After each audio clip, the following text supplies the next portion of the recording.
टिटवाळ्यातून। टिटवाळ्यात सद्गुरू चाळ परिसरामध्ये चाळ माफियांनी धुडगूस घातला।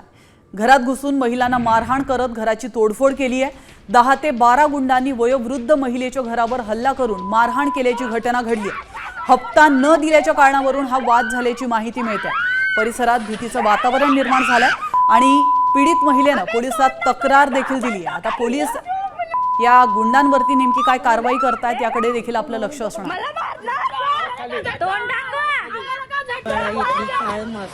खंडणी मागितले घर कामाच्या वेळेस आमच्या, तेव्हा न दिल्यामुळे 20-15 माणसं आणून हल्ला केला। आम्ही नसताना व्हिडिओ शूटिंग करण्याचा प्रयत्न केला तर त्यांना त्या लोकांनी विटा दगड आणि त्यांच्या पाठी हातोड्या घेऊन मागं लागले। त्यांना छातीवर धक्का देऊन त्यांना पाडवण्याचा प्रयत्न केलेला असून आम्हाला ह्या आमच्या घरापासून वंचित करण्याचा प्रयत्न चाललेला आहे। तर शासनाने आणि अधिकाऱ्यांनी व कार्यकर्त्यांनी आमच्यावर सहाय्यकता दाखवावी।